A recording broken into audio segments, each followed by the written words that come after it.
think we have a modern masterpiece on our hands today.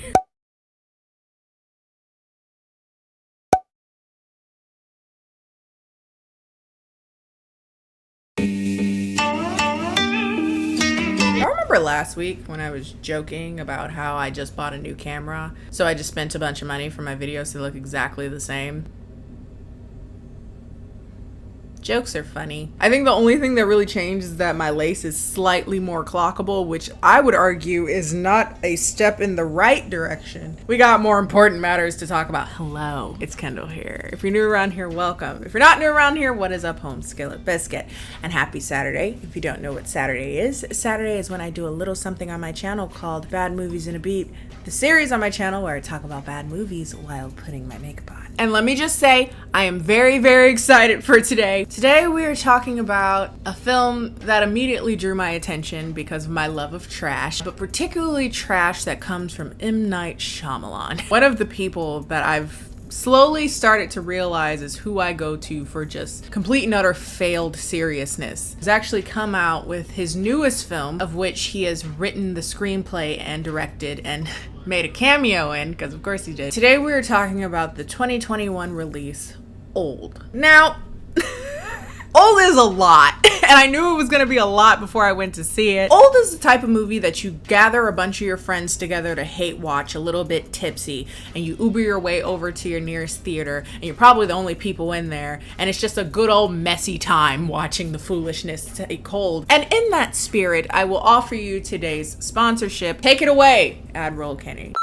Why, hello there everyone, it's Admiral Kennie to let you know that today's video is sponsored by Bright Cellars, the monthly wine club that allows you to discover your new favorite wines. For those of you that don't know, I'm currently on my lifelong journey of becoming the hot rich auntie. One of the things that are the rich hot auntie starter pack is being well traveled and knowing a lot about wine. And Bright Cellars helps me out on that journey because they deliver wines that are curated to my personal taste and deliver them straight to my doorstep. And along the way, if I don't like any of the wines, I just let Bright Cellars know and they'll replace it in next month's shipment. Speaking of being curated to your taste, I do really enjoy the quiz component of Bright Cellars. Basically, you go on their website, say how you like chocolate. Do you like it sweeter? Do you like darker chocolate?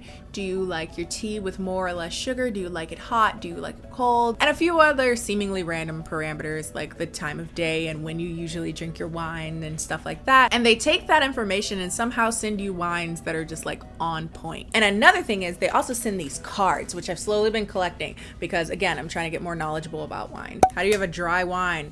It's but it's a liquid. Oh, a Sauvignon Blanc. Oh, a Riesling. Pinot Noir. But they send over these cards that have like key notes on them as if they were perfume, so you know what things you should search for in the tasting. Today, trying as if it's the first time. Alanim by Alanim Wines, with notes of peach, lemon zest, green apple, and citrus blossom. Some suggested pairings are creamy vegetable soup, turkey, brie, and apple sandwiches. That sounds good. Obviously, I'm like halfway through the bottle already, but I wanted to look high class as I sip high classily.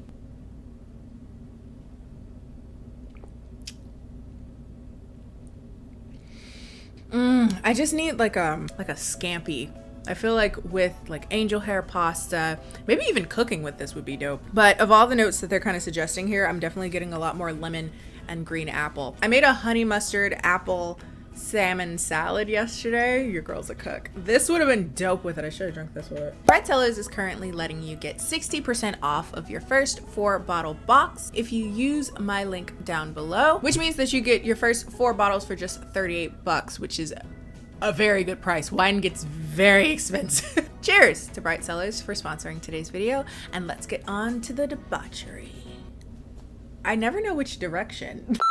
So if you didn't catch last week's video, we talked about The Kissing Booth 3, a perfect synergy of trash and treasure, and a series that I can't help but wonder who the hell asked for it. But despite the film being just a flaming ball of garbage, there are some parts of it that I found could be actually really helpful in the life lessons category. But if you haven't checked out that video, you can check it out up above, or you can check it out in the Bad Movies in a Beat playlist. So like I mentioned earlier, today's video is on Old. I have brought this movie up to every person I could physically bring it up to in the last week or so, and literally not a single person has heard of what I'm talking about in real life, which shows that the marketing has really dropped the ball, and that is where I'm gonna pick it up. Oh my god, I'm conflicted. I'm getting ahead of myself already, but it's so bad that I want everyone to see it, but I also have some very sizable qualms with it, which I'll get to in a second. Old is a movie that I had first heard about via a YouTube ad and immediately knew that I must see this masterpiece. My knee-jerk reaction in seeing the ad was, okay, that's the son from Hereditary, Alex Wolff. So he's a good actor. However, it's also directed and written by M. Night Shyamalan.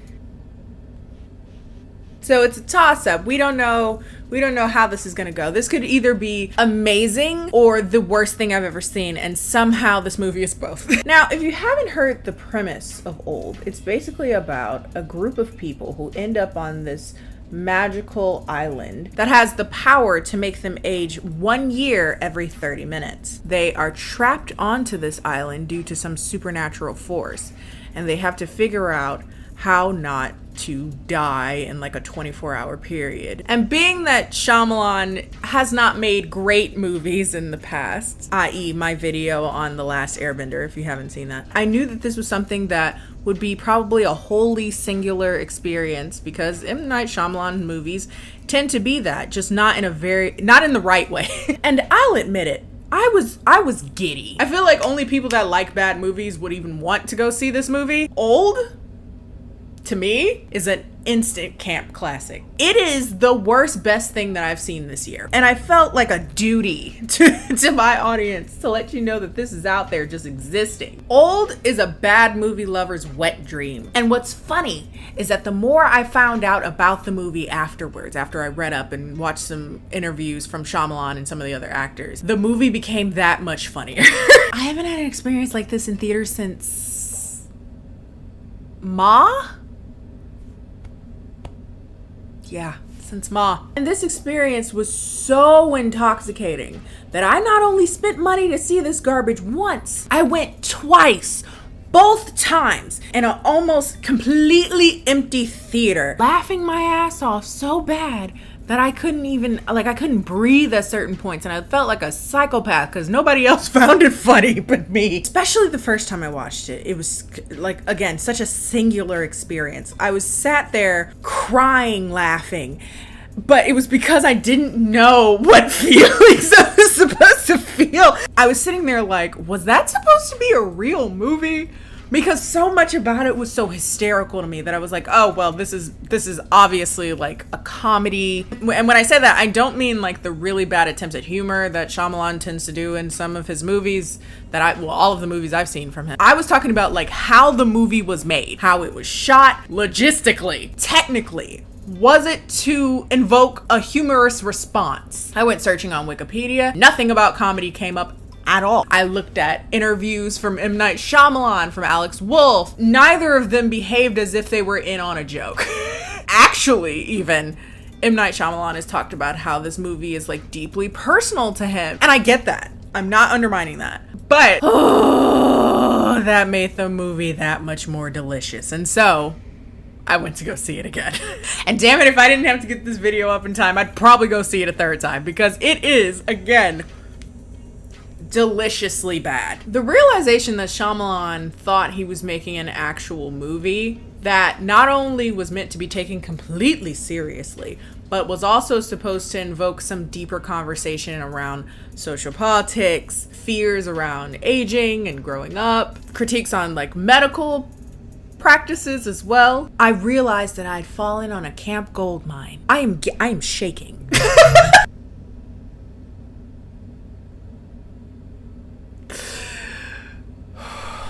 I genuinely believe that M. Night Shyamalan is just like a Tommy Wiseau, Neil Breen, what was the guy that made Birdemic? It feels like that level of delusion, but it's perpetuated because somehow people keep giving him money and they keep putting it out like nationally in theaters for people to watch. But girl, again, write that novel. Write that screenplay. The world is your oyster. You think I'm gonna let people try to stop me And M. Night Shyamalan hasn't made a good movie since '99 and they're still giving him a bag? Again, Shyamalan has been writing characters that act like auto parts for the last 20 years and he's still getting a bag to make film? Reach for the stars. Because at the end of the day, I'm over here talking shit, but I don't make as much money as Shyamalan. You better write your story. Now, today I'm not going to do a full play-by-play of the movie as I usually do in videos because, again, in a sick, sadistic way, I want some people to actually go see the movie. However, I will be doing like a general a review of sorts, as well as just a breakdown of what the experience was like to go see this masterpiece in theaters. Perhaps to come back to this and relive the joy. Like I said, I went to go see this film in theaters because the film is not available on any streaming sites. That seems to be due to Shyamalan's liking. I'm not quite sure, but before the movie starts off, we get a message from Shyamalan, who basically thanks everyone for coming out to see it in theaters because he knows how important it is to experience film in such an intimate way. So the film opens with a thank you message from Shyamalan. To some degree, you're welcome, because I'm sure that people like me, crappy movie lovers around America, are certainly keeping this genre alive. Whereas viewers of my channel, I'm not even sure if you should be happy about that or not. So I've considered how I want to go about talking about this movie because, again, I'd prefer to not do too many spoilers. I will give like a general rundown of the story. But the story revolves around a family of 4. And for the purposes of this video, I'm just going to refer to them as like main family. So there's the mom, there's the dad, there's a son, there's a daughter. And they decide to go on this trip to this like Hawaii-esque island. I don't think they ever really specify where exactly it was. And at this island, they go to a resort that offers them a very exclusive trip to a rather secluded and unknown part of the island. And apparently they don't let just anybody come to this part of the island. It's them specifically and some other people that they've personally picked out. Now the family's on this trip because the parents were going to separate, but right before they did that, the mom was diagnosed with a tumor. So they're taking this trip with the kids to create some nice memories before her condition possibly gets worse, and they get divorced. The divorce has nothing to do with the tumor. It's something that came up while they were already planning to get divorced. So they were just trying to like have a good time before they basically, you know, drop a bomb on the kids. Now they're getting sent out to this great exclusive part of the island. Cool. Other people from the resort end up getting invited to this part of the island, and it ends up being like a small group of quote-unquote interesting characters. There's the surgeon, his mother, his superficial younger wife with a calcium deficiency, and their 6-year-old daughter. There's a black psychologist with epilepsy, and her husband who is a nurse. And I realized very quickly that I recognize both these people. The woman was in a show called Love Sick. Highly recommend, but they canceled it before they finished it. Damn you, Netflix. Always ruining the best stuff and then making 3 kissing booths. But if you want to start that show, highly recommend it. She was only in a few episodes though. And then the guy is one of the dudes in the first Rush Hour, if I remember correctly. The wipe yourself off, you're bleeding dude. I haven't seen that movie in a very long time. It probably didn't age very well at all. But I will give this movie one thing. They let the Asian man kiss somebody, which they never do that. And a black woman, no less. Small, very, very small victory. There is a rapper named Mid-Size Sedan whose catchphrase is, "Oh, damn." But I ain't gonna lie to you, I overlooked it the first time I watched the movie because he fine as f***. Oh my god. He can park that park that mid-size sedan right in this little garage. And again, as I alluded to before, in quite the Neil Breenian sense, Shyamalan also makes an appearance in his movie. He plays a nice little cameo as the driver that gets them to the more secluded part of the island. I guess I'll get into this more when we talk about Shyamalan's like actual writing style or whatever and how bad it is. But each character is this kind of like incredibly watered down version of an actual person. And to some degree, I could see how that would be very annoying and even offensive to some degree. But for me, I was just watching it thinking like, this is so much. This would make an amazing drag adaptation. I highly recommend it. All these people on the island, and things starts to go kind of tits up when they realize that Mid-Size Sedan's girl that he came with to this island winds up dead.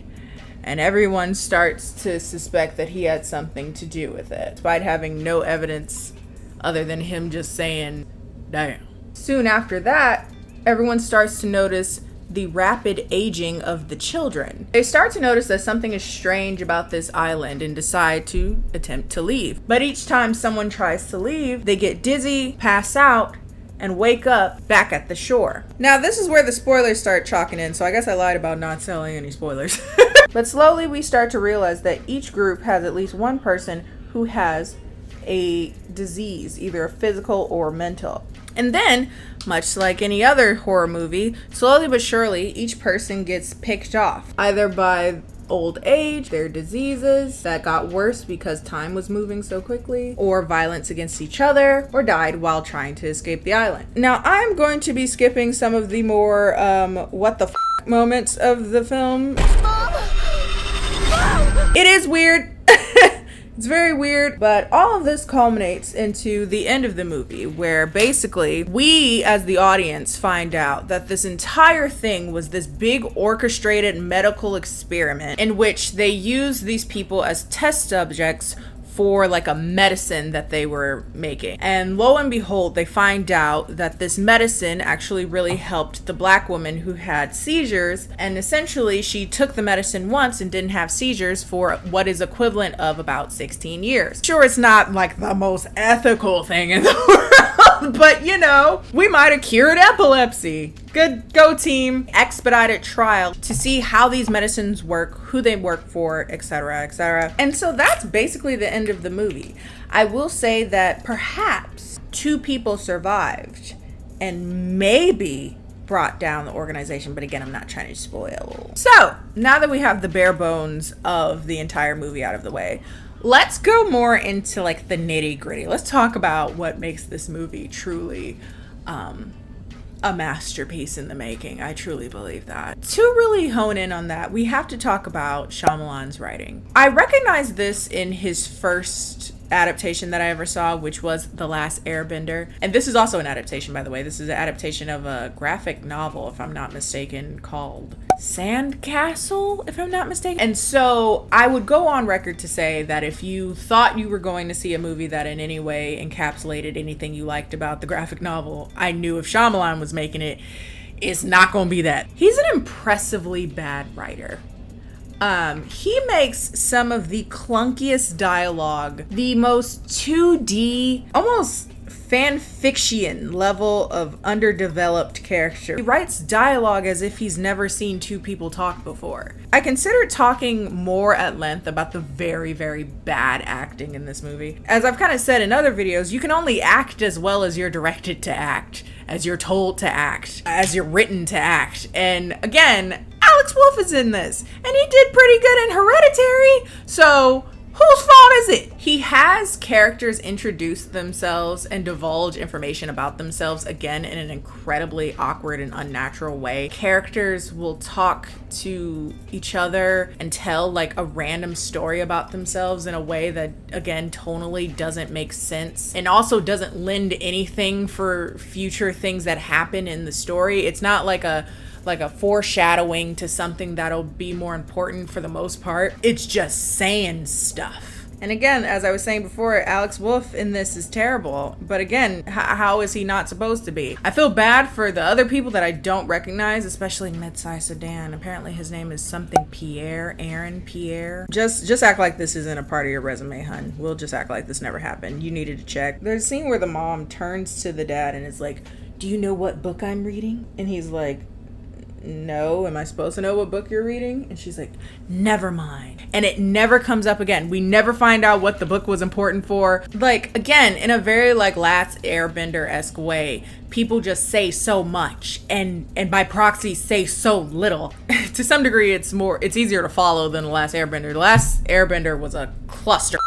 And especially if you've ever seen the actual Avatar The Last Airbender, it was just maddening. It would just piss you off. And this movie has that quality too. But this movie, in many ways, which is not saying a lot, more coherent than The Last Airbender. And so it's less annoying in that sense, because The Last Airbender made me want to fight somebody. Whereas this movie was just me in the corner of a basically empty theater, clutching my side on the brink of tears. And again, the realization that nobody but me thought it was a comedy just sent me into fits. I was convulsing. To give Shyamalan some credit, I do recognize, or I could see how there are certain elements of this movie where he was trying to go for things around sentimentality, around cherishing time, cherishing family. But he, in a very like quintessential campy way, he creates not a family, he creates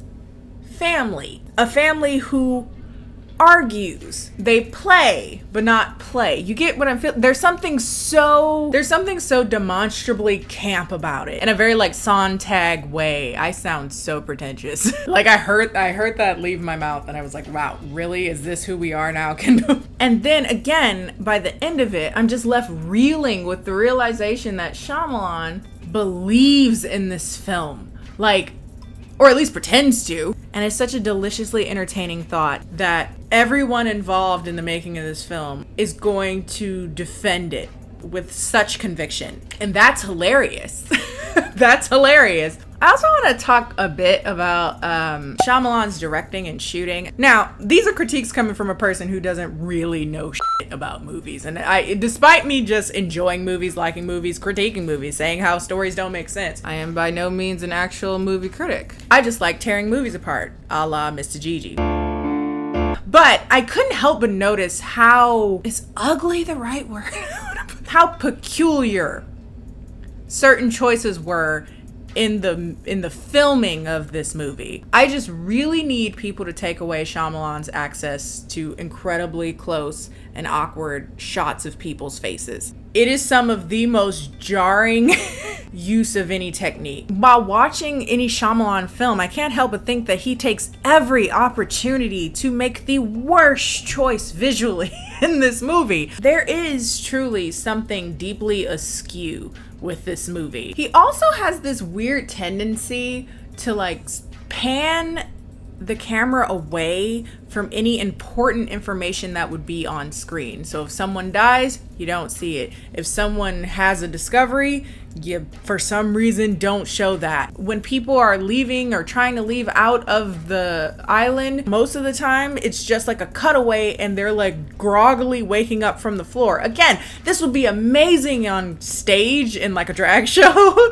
but in film it's just like, why didn't you just show that? And because they didn't show it, again, in a very M. Night Shyamalan way, they just explain what happened instead of showing it. That's a big problem he has, I'm noticing.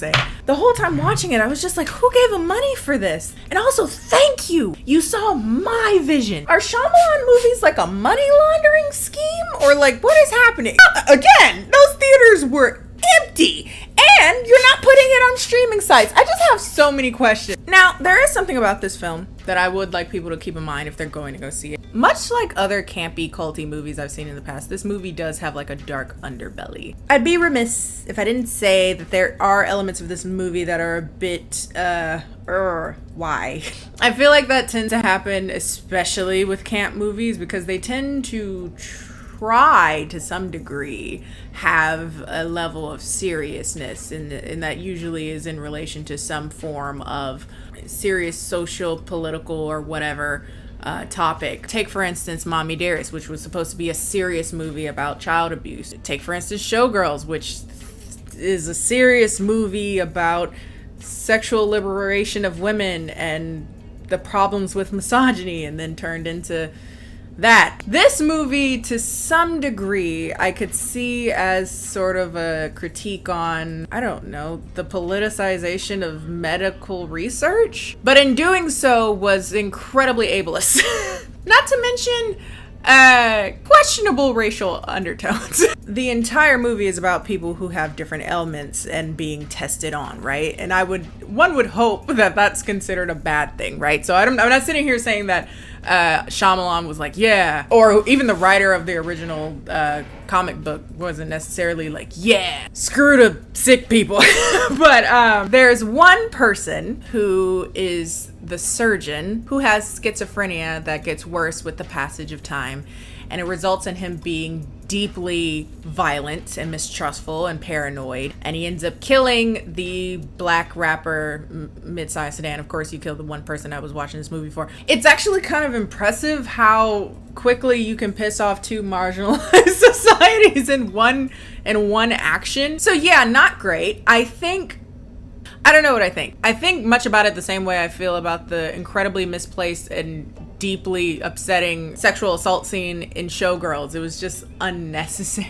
It was just unnecessary and troubling. God, you had to ruin the fun. I was enjoying the camp of it all. I don't know. I just found it very frustrating and triggering for many reasons. But one, just seeing like this rich white man just be deeply suspicious of this black dude who's done nothing but said damn the whole movie, it just bothers me. And then him ultimately stabbing him in like a rage didn't sit great with me. And then two, as a person who knows intimately what it's like to be around someone with schizophrenia, as it is a mental illness that has shown up greatly several people in my family, at least as far as I'm aware, no one's been murdered yet. It's just not great. We could have done this without this. Like, we could have done this without any of this. If you've been following my series for any time, you've known that I've struggled deeply with how this particular method of showing mental illness bothers me, especially in regards to like the horror genre or the thriller genre. There's so much over-representation of like the violent mentally ill. Most people who are mentally ill are not violent. Like, if anything, this is just very personally from my experience, the issues that end up happening in regards to people are not violent. They tend to be like interpersonal, like having trouble in like relationships and stuff usually. But from what I've seen, it's very rarely violent. I don't know. This stuff is just so prominent in like the horror genre and the thriller genre. And I still wonder how and if we can separate these two because it's so entrenched in the genre. God, you just had to ruin my campiness of it all. It just really bothered me. I do understand in like the storyline, the canon of this movie, that there is kind of a critique on people being treated as test subjects, and often people with illnesses are. So I get what you were going for in that part of it, but man, I wish you wouldn't have did this part. Like, God. So much in the same way as I feel about Showgirls. And again, Showgirls is unironically one of my favorite movies now. I hate to say that. Who have I become? I will say, watch it at your own risk because this is an element of the story. I really feel like this is a movie that can find its own cult following. It is ridiculous enough to do so. If you like campy, if you like extra, if you like just what the am I watching, you'll love it. If it's not, don't waste your time. I do not think that this movie is going to be everybody's cup of tea. Quite the opposite, actually. I think a lot of people will find no benefit in watching this movie. They'll be like, this was just a bad movie, very forgettable movie. But if you're like me and you like some garbage, you're in for a ride. I think you'll enjoy it. Anywho doodle, that's all for today's video. If you like today's video, feel free to like today's video. Follow me on all my social media, Instagram and Twitter, both of which are KennieJD, and I will see you guys in the next one.